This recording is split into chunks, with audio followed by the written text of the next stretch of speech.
Clemon beyond the গ্যালারিতে সবাইকে স্বাগত জানাচ্ছি। দেশ বিদেশের খেলাধুলার সবশেষ খবরের বিশ্লেষণ করতে হাজির হয়েছি প্রতিদিনের মতোই। আজকে আপনাদের সাথে আছি রেদওয়ান শেখ। দর্শক নিশ্চয়ই জানেন যে বিপিএল চলমান এবং একই সাথে ক্রিকেট বোর্ডের কিছু অনাকাঙ্ক্ষিত ঘটনা কিন্তু সামনে এসেছে। নিশ্চয়ই পেপার পত্রিকা আপনারা যদি লক্ষ্য করে থাকেন দেখবেন যে ক্রিকেট বোর্ড সভাপতি যিনি রয়েছেন ফারুক আহমেদের সাথে অসৌজন্যমূলক আচরণের অভিযোগ উঠেছে। ক্রীড়া উপদেষ্টা যিনি রয়েছেন তার যে সচিব রয়েছেন, প্রেস সচিব মাহফুজ, তার সাথে আমরা এই বিষয়গুলো নিয়ে আলোচনা করার চেষ্টা করব ক্রিকেট বোর্ডে কেমন চলছে এই 5 আগস্ট পরবর্তী সময়, সেই বিষয়গুলো নিয়ে আমাদের সাথে সেই আলোচনায় আছেন চ্যানেল 24 আমার সাবেক সহকর্মী এবং একই সাথে এই মুহূর্তে ফ্রিল্যান্সার হিসেবে তিনি আছেন সাংবাদিক রিয়াসাত আজিম। রিয়াসাত, তার আগে একটু জানিয়ে দিতে চাই দেশ বিদেশের খেলাধুলার সবশেষ খবরের শিরোনামগুলো। দর্শক, এবার মূল আলোচনায় ফিরব। রিয়াসাত, একদম শুরুতেই যেটা বলছিলাম যে ফারুক আহমেদের সাথে, তিনি বোর্ড প্রেসিডেন্ট, তার সাথে একটা অনাকাঙ্ক্ষিত ঘটনার অভিযোগ আমরা দেখতে পাচ্ছি। যদিও এই বিষয়টি বিপিএল এর প্রথম ম্যাচের দিনের ঘটনা, তবে আজকে সেটা ফ্লাশ হয়েছে, আজকে পেপার পত্রিকাগুলোতে এসেছে।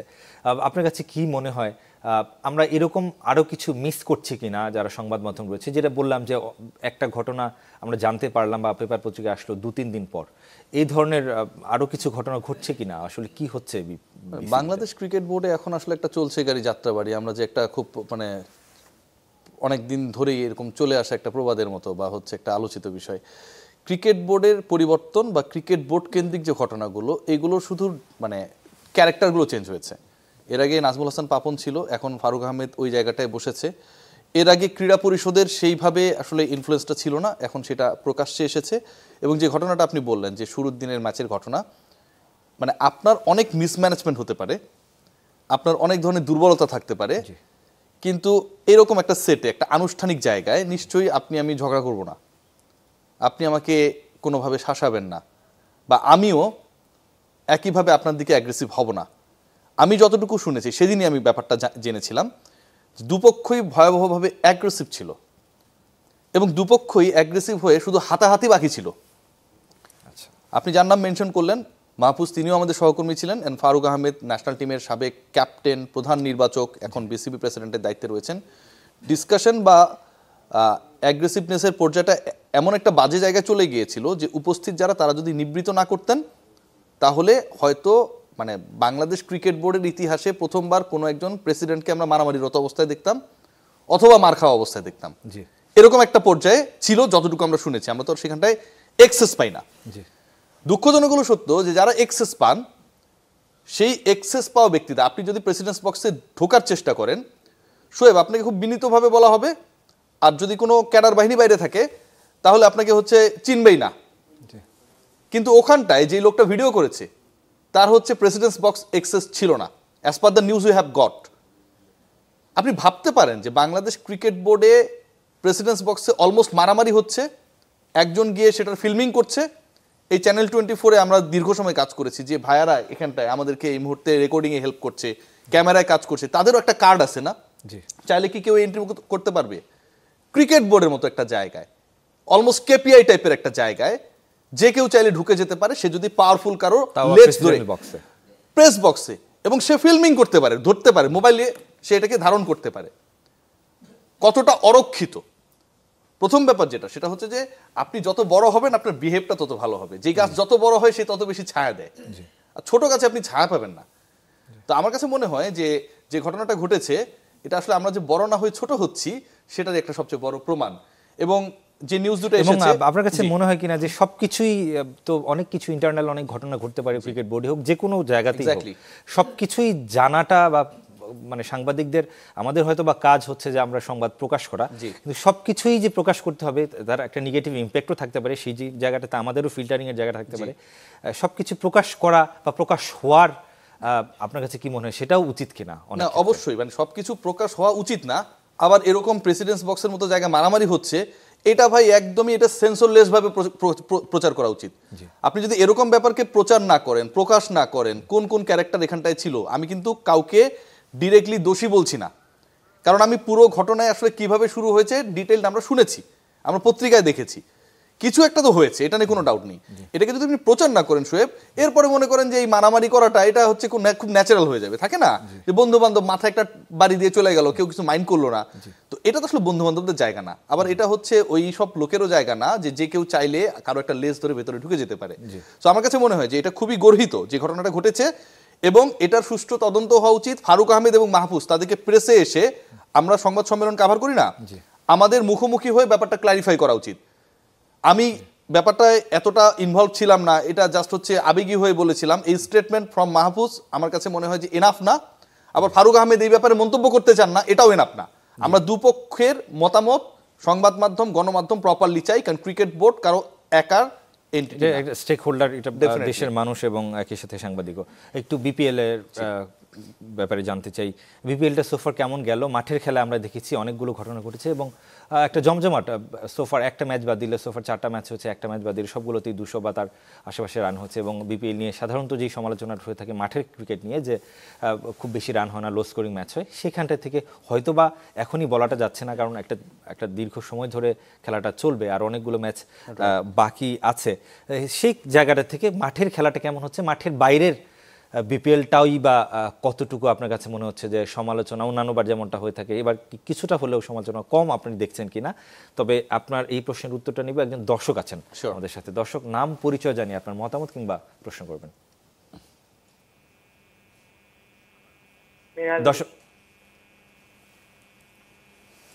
দর্শক শুনতে পাচ্ছেন? হ্যাঁ জি বলুন দর্শক, বলুন, শুনতে পাচ্ছি আমি। লিটন দাস কেন ফর্মে ফিরতে পারছে না, এটা নিয়ে একটু আলোচনা যদি বল। ওকে, লিটন দাসকে নিয়ে তিনি অবশ্যই এই প্রশ্নটির উত্তর আমরা জানার চেষ্টা করব। রিয়াসাত, আমার প্রথম প্রশ্ন, আমি যেটা প্রশ্ন করছিলাম এই দর্শক, মাঠের বাইরে এবং মাঠের আসলে বিপিএলটা কতটা জমজমাট। মাঠের বিপিএল অ্যাজ পার রান আমরা যদি আমরা খেয়াল করি, 4 ছক্কা, বিগ স্কোরিং ম্যাচ, চেস করা। প্রথম ম্যাচে আমরা দেখেছি যে অলমোস্ট মনে হচ্ছিল যে বরিশাল হেরে যাবে, সেই ম্যাচটা শেষ পর্যন্ত তারা জিতে গেল। অসাধারণ ব্যাটিং মাহমুদুল্লাহ রিয়াদ করেছিলেন, দুজন পাকিস্তানির সাথে দুটো অসাধারণ পার্টনারশিপ তিনি করেছিলেন, 88 রানে পার্টনারশিপ, 51 রানে পার্টনারশিপ। অ্যান্ড ফাইনালি যখন ম্যাচটা শেষ হয়ে গেল, ফাহিম আশরাফের মতো একজন ক্রিকেটার এসে যখন বলেন যে রিয়াদ ভাই ওখানটায় ছিলেন, and that was my confidence. আমার কাছে মনে হয় যে বাংলাদেশি বাকি ক্রিকেটারদের জন্য যারা এখনো 33-34 বছর বয়স হয়ে গেছে, তারপর আমরা তাদেরকে তারুণ্যের প্রতিনিধি মনে করি, সেই সব ক্রিকেটারদের জন্য আসলে অনেক বেশি ইন্সপায়ারিং। লিটন কুমার দাস এটার মধ্যে ইনক্লুডেড থাকবে, দর্শক যার কথা জিজ্ঞেস করেছেন। কিন্তু প্রশ্নের জায়গাটা অন্য জায়গায় শোয়েব, সেটা হচ্ছে যে মাঠের খেলা, মানে মাঠের খেলায় তো আপনি একটা ডিজাইন ওয়েতে থাকবেন। আমরা যখন এই শোটা শুরু করছিলাম তখন আমি বলছিলাম যে আমি কি জ্যাকেটটা রাখবো নাকি খুলবো, আপনি বলছিলেন যে রিয়াসাত ভাই ইউ ক্যান ডু এনিথিং, কারণ আপনি হচ্ছে গেস্ট, আপনার এখানটায় আপনি প্রপার শেপে এসছেন, কিন্তু আপনি যখন এখানকার হোস্টিং করবেন তখন কিন্তু আপনাকে একটা প্রপার স্টাইল শিট মেইনটেইন করতে হবে। বিপিএল এ কি কোনো স্টাইল শিট আছে? আপনি দেখেন, এই যে দেখেন কেউ একটা হেলমেট পরছে, আমি শুনছি চিটাগংয়ের কথা, আমি শুনছি নিউ মার্কেট চাটনি চকে নাকি হচ্ছে পিঙ্ক কাপড়ের দাম বেড়ে গেছে, কারণ ওরা হচ্ছে পিঙ্ক কাপড় কেনা শুরু করছে প্যাডে আর হেলমেট ঢাকানোর জন্য। তো এটা যদি হয়, আমাদের এই মুহূর্তে ঈদ যদি হইতো বা কোনো অনুষ্ঠান যদি হইতো, তাহলে নিশ্চয়ই বাংলাদেশের যারা আসলে চাটনি চকমুখী হয় আমাদের মা বোনেরা, তারা নিশ্চয়ই অনেক বেশি হার্টেড হইতো, কিন্তু সেই জিনিসটা হয় নাই। পিঙ্ক কাপড় প্যাচে আপনি ব্যাটিং করতে নামতেছেন, একজনের জার্সি নাম্বার হচ্ছে 14, তো সামনে 1 লিখতে ভুলে গেছে, 4 লেখা আছে, সামনে একটা 1 টাইনা দিছে হাত দিয়ে। এই যে ঘটনাগুলো, আপনি বিদেশ থেকে অনেককে নিয়ে আসতেছেন, তাই না? কানাডিয়ান সুপার মডেল আসতেছে, শহীদ আফ্রিদি এখানটায় এসছে, সবকিছু ভালো কথা, কিন্তু আপনি বিদেশের জিনিসগুলোকে ঠিকঠাক রাখলেন, দেশীয় খেলাটায় যারা খেলতে নামবে, দেশের মাঠে যারা খেলতে নামবে, তাদেরকে তো আপনি ঠিকঠাক রাখবেন। এটা কিন্তু খুব অড লুকিং, পুরো বিশ্বে এটা সম্প্রচারিত হচ্ছে কোনো না কোনো মাধ্যমে। আপনি বিপিএল এ দেখছেন কি যে প্রপার ব্র্যান্ডেড হেলমেট নাই একটা টিমের, খুবই দুঃখজনক। আবার মাঠের অবস্থা যদি আপনি চিন্তা করে দেখেন, ক্লিনিংনেস, মানে আপনি কি করলেন, আপনি হচ্ছে মুগ্ধর নামে পানির কর্নার করেছেন। আজকে আমি এখন টিভির একটা রিপোর্ট দেখছি, আবু সাইদের নামে আপনি কর্নার করেছেন, একটু আগে আমি দেখছিলাম, ওই রিপোর্টটায় বলা হয়েছে যে ওই ম্যাচ শেষের সাথে সাথে ওই কর্নারটা হচ্ছে ময়লার ভাগারে পরিণত হয়। এখন এগুলো দেখবে কে ভাই? ফারুক আহমেদ কি এটা এসে দেখবে? ক্রিকেট বোর্ডের অন্য যে ডিরেক্টররা যারা আছে, ইফতিকার মিঠু, ফাহিম সিনহা, আকরাম খান, কি ওই মোড়ে মোড়ে গিয়ে খোঁজ নিবে যে কোথায় ময়লা রয়েছে আর কোথায় হচ্ছে কোনো একটা ধরেন পশু পাখি গিয়ে হচ্ছে তার বিষটা বা মলমূত্র, এই দায়িত্বটা কার? This is the question. এই দায়িত্বটা কেন প্রতিপালন করা হয় না? এই যে সিকিউরিটি প্রপারলি ছিল না, এই দায়িত্বটা কার? বিসিবির গেট যে ভাঙা হলো, এই দায়িত্বটা কার? পুলিশ সদস্য, এক্স্যাক্টলি, এই দায়িত্বগুলো কার? Here is the question Shoaib. এবং এই দায়িত্ব যাদের, তারা সেই দায়িত্ব যদি পালন না করেন প্রপারলি, তাহলে তারা সেই দায়িত্বে আছেন কেন, সেটাও কিন্তু একটা বড় প্রশ্ন। আপনার কাছে কি মনে হয় দায়িত্বে কার এবং গাফিলতিটা অ্যাকচুয়ালি কার? এটা আমার কাছে মনে হয় যে একটা গ্রুপ, একটা পুরো গ্রুপের গাফিলতি। আপনি যদি খেয়াল করে দেখেন, মানে একসাথে বা একজনের কমান্ডে কিন্তু সবকিছু হয় না। মানে লাইট ক্যামেরা অ্যাকশন তিনটা পার্টিকুলার আলাদা আলাদা ফ্লোতেই যায়, তাই না? সো ওখানটা যদি আপনি খেয়াল করে দেখেন যে সিকিউরিটির দায়িত্বে নিশ্চয়ই বাংলাদেশ ক্রিকেট বোর্ডে কেউ না কেউ আছে। ফারুক আহমেদ এখন পর্যন্ত সিকিউরিটি কমিটির চেয়ারম্যানকে জানাতে পারছে আমাদেরকে? ফারুক ভাই, উইথ ডিউ রেসপেক্ট, আপনি তো জানাতে পারেন নাই। সিকিউরিটি কমিটির দায়িত্বে চেয়ারম্যান কে, যিনি এটাকে কোঅর্ডিনেট করবে অথবা পুরো প্ল্যানটাকে দেখবে, সেই মানুষটাকে যখন আমরা জানবো না, 4.5 মাসে বাংলাদেশে অন্তর্বর্তী সরকারের আমরা প্রায় 20 জন উপদেষ্টা দেখে ফেলেছি, বিসিবির আমরা কমিটিতে দায়িত্বে কে সেটা আমরা এখনো দেখছি না। এমপ্লয়ি যারা, তারা তো ভাই উড়াধুরা হয়ে যাবে, একটা গান আছে সাকিব খানের, ওইরকমই হয়ে যাবে, খুব স্বাভাবিক না? তো এই ঘটনাটা কিন্তু ঘটছে। এবং এখানটায় আমার কাছে মনে হয় যে আপনি কোনোভাবেই, যিনি সিকিউরিটির দায়িত্বে অফিসিয়ালি রয়েছেন, হেড অফ অ্যাডমিনের দায়িত্বে অফিসিয়ালি রয়েছেন, প্রধান নির্বাহীর দায়িত্বে অফিসিয়ালি রয়েছেন, কারো দায় এড়ানোর সুযোগ নেই রেদন সাহেব। জি, দর্শকের প্রশ্নটিও একটু নিয়ে নিতে চাই। লিটন দাসের কথা উনি বলছিলেন। লিটন দাসের আমরা দেখেছি একদম অফ ফর্ম, তিনি অধিনায়কত্বেরও দায়িত্ব পালন করতে দেখেছি টি-20-তে ওয়েস্ট ইন্ডিজের বিপক্ষে। এবং আমরা এটাও জানতে পারলাম যে নাজমুল হোসেন শান্ত তিনি টি-20 অধিনায়কত্ব ছেড়েছেন, আমরা জানতে পারলাম। আপনার কাছে কি মনে হচ্ছে যে আমরা লিটন দাসকে টি-20-তে আসলে তিনি কতটুকু এই মুহূর্তে ফিট রয়েছেন, কিংবা তার কাছ থেকে বিপিএলে আমরা একটা কামব্যাক আশা করতে পারি কিনা? শোয়েব, আমি না হোপফুল হতে চাই। মানে কেন হতে চাই, দেখেন সবাই লিটনের বিপক্ষে, এমন একটা সিচুয়েশন তৈরি হয়েছে এবং এটা সবচেয়ে বড় অ্যাডভান্টেজটা নিয়েছে তার দল। খেয়াল করে দেখবেন যে লিটন কুমার দাস ডিজার্ভিং ক্যাপ্টেন। যে কোনো জায়গায়, ধরেন ফর্ম বাদ দিলাম, আপনি যে কোনো একটা ফ্র্যাঞ্চাইজি চিন্তা করেন যে লিটন দাস ওখানটায় রয়েছে, লিটন দাসকে আপনি ক্যাপ্টেন্সি দেবেন। যেই ছেলেটা ন্যাশনাল টিমে হয়তো ব্যাটে রান করতে পারে নাই, কিন্তু ওয়েস্ট ইন্ডিজ দুবারের world cup champion in T20s এবং মানে ফুল তারকা সমৃদ্ধ স্কোয়াডই বলা যায়। আমার দলে তো প্লেয়াররা ছিলই না, তাওহিদ হৃদয় ছিল না, আমার টিমের স্ট্রেংথ যদি আমরা বলি, যাদেরকে আসলে বিবেচনা করা হয় সেরকম ক্রিকেটাররা ছিল না। না থাকার পরেও Liton Kumar Das, the way he did his role as a captain, এটা কিন্তু ট্রিমেন্ডাস ছিল। এবং আপনি শুধু সিরিজ জিতেননি, 3 নিলে হোয়াইট ওয়াশ করছেন। এবং লিটন দাসের কাছ থেকে আমরা যে ধরনের খেলা দেখেছি, এক্স্যাক্টলি সেটার একটা প্রপার এক্সিকিউশন তিনি করতে পারছেন, হয়তো বা তার মাইন্ডসেট বলুন, কিংবা আপনাকে যদি প্রতিদিন এখানে সমালোচনা করি শোয়েব, আপনার উপস্থাপনা হয় না। আর আপনি যদি আমাদের সমালোচনা করেন রিয়াসাত ভাই, আপনার এক্সপ্লেনেশন হয় না, আমি মেন্টালি ডাউন হয়ে যাব ভাই। যে খারাপ অবস্থায় থাকবে তাকে ইন্সপায়ার করা দরকার। অবশ্যই। আমাদের সাথে একজন দর্শক আছেন, দর্শক নাম পরিচয় জানিয়ে আপনার মতামত কিংবা প্রশ্ন করবেন। আসসালামু আলাইকুম, আমার নাম হলো রনি, আমি কুষ্টিয়া জেলা থেকে বলছি। মানে আমি বলছিলাম যে বিপিএল এ মানে সাকিবুল হাসান, যে আপনারাই অনেক কথা বলেন সাকিবুল হাসানকে নিয়ে, আবার আপনি অনেক কিছু, তো উনি তো কোনো অন্যায় খারাপ কিছু না, তো উনি এই যে বিপিএল এ নাই, যে আপনারা এত কিছু বলেন, তো আপনাদের কি কিছু করার নাই? সে একটা ভালো প্লেয়ার, দেশের একটা সম্পদ, তাকে এইভাবে ঠেলে দিলেন, একে নিয়ে কিছু বলার নাই আপনাদের? জি, অবশ্যই প্রশ্নটি বুঝতে পেরেছি। আমাদের কি করণীয় আছে রিয়াসাত, আমাদের কিছু করার আছে কিনা সাকিবকে? আমাদের যেটা করণীয় আছে সেটা হচ্ছে, দেখেন আমাদের করণীয় জায়গাটা হচ্ছে সাকিবের ক্রিকেট এরিনা কেন্দ্রিক। সাকিব বিপিএল এ কতটুকু ইম্প্যাক্টফুল সেটা নিয়ে আমরা স্টোরি করতে পারি, সেটা নিয়ে স্পোর্টস 24 আপনারা স্টোরি করেছেন, আমরা দেখেছি বিভিন্ন সময়, ঠিক আছে? ইন্ডিভিজুয়ালি আমরা সেই স্টোরিটা করতে পারি, সেটা হয়তো আমার জায়গা থেকে আমিও টুকটাক করি। কিন্তু সাকিব আল হাসানের নামে যদি কোনো ফৌজদারি মামলা হয় শোয়েব, জি, এখানটায় কি রিয়াসাত একটু থামাতে হচ্ছে আপনাকে, আমাদের একটা ছোট বিরতির সময় হয়ে গেছে। আমরা অবশ্যই এই বিষয়টি নিয়ে বিস্তারিত আলোচনা করব। দর্শক, কিছুক্ষণের মধ্যে ফিরছি। আমরা সাকিব আল হাসানকে ফেরানো যায় কিনা বা কি করতে পারি, আমরা অবশ্যই আমাদের জায়গা থেকে ব্যাখ্যা করার চেষ্টা করব কিছুক্ষণের মধ্যে। দর্শক, ফিল্ম ক্লেমন বিয়ন্ড দ্য গ্যালারিতে আমরা আলোচনা করছি ক্রিকেট বোর্ডে কি হচ্ছে তা নিয়ে, বিপিএল নিয়ে, এবং একই সাথে দর্শকের একটা প্রশ্ন ছিল যে সাকিব আল হাসানকে ফেরানোয় সাংবাদিকদের কোনো ভূমিকা থাকতে পারে কিনা। সাংবাদিকরা কি করতে পারে? সাংবাদিকরা সত্য তুলে ধরতে পারে। সাংবাদিকরা একজন ক্রিকেটার যখন হবে, মানে ক্রিকেটারের আলোচনা যদি অ্যাথলিটের আলোচনা করেন, তার স্ট্যাটিস্টিক্স নিয়ে কথা বলতে পারে। কিন্তু সাংবাদিকরা, ধরেন আপনি ফৌজদারি মামলায় আক্রান্ত হয়েছেন, আমাদের অনেক সাংবাদিক কিন্তু এখন জেলে রয়েছে, আমাদের অনেক বড় বড় ভাই, তাই না? ওই জায়গায় গিয়ে কি আপনি কোনো রোল প্লে করতে পারেন? আপনি হয়তো মুক্তি দাবি করতে পারেন, আপনি হয়তো বলতে পারেন তাদেরকে ছেড়ে দেন, মত প্রকাশের স্বাধীনতা দেন। সাকিব আল হাসানের ক্ষেত্রে আমরা কি করতে পারি? যে সাকিব আল হাসানের রেকর্ডস, সাকিব আল হাসানের আলোচনা যেটা, সেটা করতে পারি।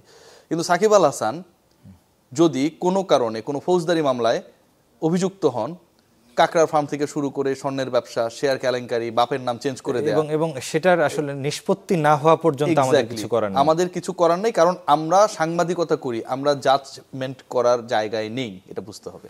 এক্স্যাক্টলি। যেটা একটু ক্রিকেট বোর্ড কিংবা বিপিএল এর প্রসঙ্গে যদি ফেরার চেষ্টা করি, খুব বেশি সময় নেই ক্রিকেট বোর্ডের নির্বাচনে, 6-7 মাসের মধ্যেই দিতে হবে। আপনার কাছে কি মনে হয় এই বোর্ডের যারা রয়েছেন, এবং আমরা যেটা লক্ষ্য করে থাকি বাস্তবতা যেটা, যে এই 5 আগস্ট পরবর্তী 2-3 জন যারা বোর্ড পরিচালক রয়েছেন তারাই মূলত ক্রিকেট বোর্ডটা চালাচ্ছেন। আপনার কাছে কি মনে হয় যে তাদের টিকে যাওয়ার সম্ভাবনা কতটুকু, কিংবা ক্রিকেট বোর্ডে কোনো পরিবর্তন আপনি দেখছেন কিনা অ্যাডমিনিস্ট্রেটিভ জায়গাটা থেকে? ক্রিকেট বোর্ডে বড় একটা পরিবর্তন আসবে শোয়েব।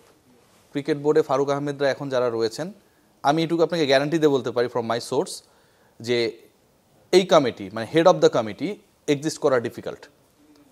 এবং ফারুক ভাইয়ের সবচেয়ে বড় সমস্যার জায়গা যে উনাকে একটা ইউটোপিয়ান জগতের মধ্যে মানুষ রেখে দিছে। আপনার চারপাশে যারাই আসলে এই ধরনের পোস্ট পদবিগুলোতে যান বড় বড়, তাদেরই একটা বলয় তৈরি হয়, এই ধরনের ইউটোপীয় একটা বলয় তৈরি হয়, শনির বলয়ের মতো, যে চারপাশে ঘিরে রাখছে, বুঝছেন? কোনো রকেট বা মহাকাশযান যেতে হলে ওটাকে ভেদ করা লাগবে, কিন্তু ওই জায়গায় এত চুম্বকীয় বল যে ওটা হারায় যাবে। তো ফারুক আহমেদের আশপাশে যেই যাওয়ার চেষ্টা করছে সবাই হারায় যাচ্ছে। আপনি এখন ফোন দেন ফারুক ভাই, আপনি পাবেন না ধরতে, আমি ফোন দিয়ে পাবো না, কিন্তু ফারুক ভাইয়ের 2 মাস আগে ফোনে পাওয়া যেত। বাস্তবতা এটাই। তো ফারুক ভাই যাদের কাছে থাকে বা যারা ফারুক ভাইকে পায়, এরা হচ্ছে ফারুক ভাইকে এমন একটা ইউটোপিয়ান জগতে রাখছে, বেহেশতি সাথ দিচ্ছে। ফারুক ভাই is thinking that yes I am the next president as well, properly আমি পরের বার আসবো, but the reality is not like that. এখানটা আপনাকে মানতে হবে যে ক্রিকেট বোর্ডের যখন ইলেকশনের কথা আসবে, এখানে অনেকগুলো স্টেক হোল্ডার রয়েছে, জেলা বিভাগ রয়েছে, ক্লাব পলিটিক্স রয়েছে, এনএসসি রয়েছে। আপনি কি কোনোভাবে ক্রিকেট বোর্ডে আওয়ামী লীগকে বাদ দিলেন, আপনি কি বিএনপিকে অ্যাভয়েড করে ক্রিকেট বোর্ডে ইলেকশন করতে পারবেন?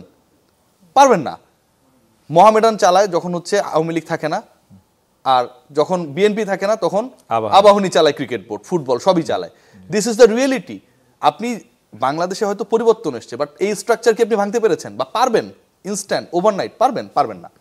সংগঠক যারা, সেই সংগঠকরাই আলটিমেটলি হচ্ছে থাকবে। এবং ফারুক আহমেদ কিন্তু কোনো দিকেই নাই, ওনার সবচেয়ে বড় দুর্বলতার জায়গা যেটা আপনি এখন পর্যন্ত কমিটিগুলো ফুলফিল করতে পারেন। তারপর আমরা তো আসলে এই বোর্ডগুলো বলুন কিংবা ফেডারেশনগুলো বলুন, আমরা চেষ্টা করি কিনা যে রাজনীতির ঊর্ধ্বে রাখার জন্য, অন্তত এটা হয়তো শোয়েব আমাদের জায়গা থেকে আমরা করি, বাট এই রাজনীতির ঊর্ধ্বে আসলে থাকবে না। আমি জাস্ট আপনাকে বলি যে ক্লাবসগুলোর কথা আমরা জানি, সেই ক্লাবগুলোর কি আপনি চাইলে এখন মালিকানা, আপনি ধরুন জেলা বিভাগের কাউন্সিলর চেঞ্জ করতে পারবেন, ঢাকা বিভাগের আপনি কাউন্সিলর চেঞ্জ করতে পারবেন, কিন্তু আপনি ক্লাবের, আবাহনী ক্লাবে আপনি যাকেই দেন, আপনি ধরেন নাজমুল হাসান পাপনকে সরাই দিলেন, তার জায়গায় যে মানুষটা আসবে সে তো আবাহনী বিলং করে। জি, তা আপনার কাছে মনে হয় কিনা যে এই ধরনের ক্ষমতার পালা বদলে কিছু পোস্ট যেমন থাকে, অ্যাডমিনিস্ট্রেটিভ পোস্টগুলোর কথা আমি বলছি, সিকিউরিটির কথা আপনি বলছিলেন, সেগুলোর ভায়াবিলিটি কেমন থাকে? অ্যাডমিনিস্ট্রেটিভ পোস্টে যারা রয়েছে না, এরা হচ্ছে আমার কাছে মনে হয় যে তারা not capable to play their proper role. Administrative post মানে কিন্তু অনেক বড় পোস্ট। একটা ব্যাংকের প্রধান নির্বাহী কিন্তু অনেক বড় পোস্ট, ডিসিশন মেকিং এর জায়গা থাকে, বোর্ড অফ ডিরেক্টরস হয়তো অনেক ডিসিশনস নেয়, বাট আলটিমেটলি দ্যাট ব্যাংক, তারা হচ্ছে eyeing into that particular chief executive, তার দিকেই তাকিয়ে থাকে যে ডিসিশনটা কি আসবে। চ্যানেল 24 একজন প্রধান নির্বাহী রয়েছেন, আমাদের প্রিয় হচ্ছে ফিজুদা, আমরা সেভাবেই ডাকি, তাই না? তার রোলটা কিন্তু তাকেই প্লে করতে হবে, ঠিক না? হয়তো এখানটায় যারা মালিক পক্ষ রয়েছে, যারা ডিরেক্টোরিয়াল রোল প্লে করে, তারা অনেক কিছু করতে পারে, কিন্তু প্রধান নির্বাহীর একটা রোল রয়েছে, কিন্তু সিও নামে একটা পোস্ট রয়েছে, সিএফও নামে একটা পোস্ট রয়েছে, এগুলোতে আমরা কাউকে দেখি না। এই রোলগুলো কিন্তু থাকা উচিত। এই রোলগুলো যখন থাকবে না, তখন আলটিমেটলি কি হবে, যখন যেই বোর্ড আসবে সেই বোর্ডের ডিরেক্টররা এখানটায় উল্টাপাল্টা করবে, এবং সেই উল্টাপাল্টার ফলটা বাংলাদেশে ক্রিকেট ভোগ করবে। আপনি খেয়াল করে দেখেন যে 3rd ডিভিশন ক্রিকেট লিগে অংশগ্রহণ করা দলগুলো, এটা ফারুক আহমেদ একটা ভালো স্টেপ নিয়েছেন, সেখানটায় হচ্ছে তাদের এন্ট্রি ফি সম্ভবত 2-3 লাখ টাকা রাখা হয়েছে। মানে সবচেয়ে লোয়েস্ট বাজেটের টিম করে কি 3rd ডিভিশনের টিমগুলো, তারা তো প্রিমিয়াম না, প্রিমিয়ার না, সেই জায়গায় আপনি এন্ট্রি ফিটা এইভাবে রাখছিলেন। সেই জিনিসটা এখন চেঞ্জ আনা হয়েছে। তো 3rd ডিভিশনের টিমগুলোকে এটা করা হয়েছে, এটা একটা এক্সিকিউশন লেভেলে গেছে, তো ফাইনালি কেউ না কেউ তো এটা ব্যাপারে নোটিফাইড হয়েছে। আজকে যদি আপনি খেয়াল করেন যে বাইরে যে ক্যাওয়াসটা হচ্ছে, এই যে ক্লিনিং এর কথা আমি বললাম, আপনি ভাবতে পারেন যে ক্রিকেট বোর্ডের ভেতরে নাজমুল হাসান পাপনের সময় যদি কেউ মলমূত্র ত্যাগ করে যায়, সেটা এখন পর্যন্ত ক্লিন করা হয়নি। আমি রিপোর্ট করেছি, হয়তো এটা খুব আগলি শোনাচ্ছে আমার বলাটা, কিন্তু এটা তো রিয়েলিটি। ক্রিকেট বোর্ড সেটা আপনি যেই কথাটা বললেন, মানে ভার্বালি হয়তো আপনি কথা বললেন, এটা অন্যান্য ক্ষেত্রেও বিষয়টা এরকম অবস্থাতে আছে। Exactly Shoaib, exactly. আপনি চিন্তা করে দেখেন যে ক্রিকেট বোর্ডের টিকেটিং নিয়ে এত যে সমস্যা, আমি যতটুকু জানি, আমি যতটুকু দেখেছি শুনেছি, যে টিকেটিং এর দায়িত্ব দেওয়ার জন্য ক্রিকেট বোর্ডের ইন্টারনাল বডি, ইন্টারনাল বোর্ড যারা ক্রিকেট বোর্ডটা চালায়, তাদের মধ্যে একটা বিশাল অস্থিরতা ছিল যে অমুককেই ক্রিকেটিং এর দায়িত্ব দিতে হবে। যুব ক্রীড়া মন্ত্রণালয় যদি আমার এই বক্তব্য শুনে থাকে, তারা যেন ইনভেস্টিগেট করে, আমি দায়িত্ব নিয়ে বলছি। এবং প্রিভিয়াসলি টিকেটিং এর জন্য ক্রিকেট বোর্ড কয় টাকা খরচ করেছে আর এখন কত করছে, সেই হিসাবটাও যেন মেলায়, সেটা 4 কোটির নিচে না, এটুকু আমি বলতে পারি। জি, এটা আমাদের খুবই সময় ভয়াবহ। একদম শেষের দিকে চলে এসেছে রিয়াসাদ। যাই হোক না হোক, আমরা আলটিমেটলি একটা ক্রিকেটার, বাঞ্চ অফ মানে গুড ক্রিকেটারের জন্য কিন্তু একটা ভালো অ্যাডমিনিস্ট্রেশন দরকার এবং ভালো ক্রিকেট বোর্ডেরও প্রয়োজন রয়েছে। Exactly. আমরা অবশ্যই আমাদের সবারই চাওয়া যে খুব ভালো মতোই আসলে বাংলাদেশে ক্রিকেটটা চলবে, বাংলাদেশ দল ভালো করবে আসলে দিন শেষে। শেষ করতে হচ্ছে ক্লেমন বিয়ন্ড দ্য গ্যালারি। ভালো থাকবেন, সুস্থ থাকবেন সবাই।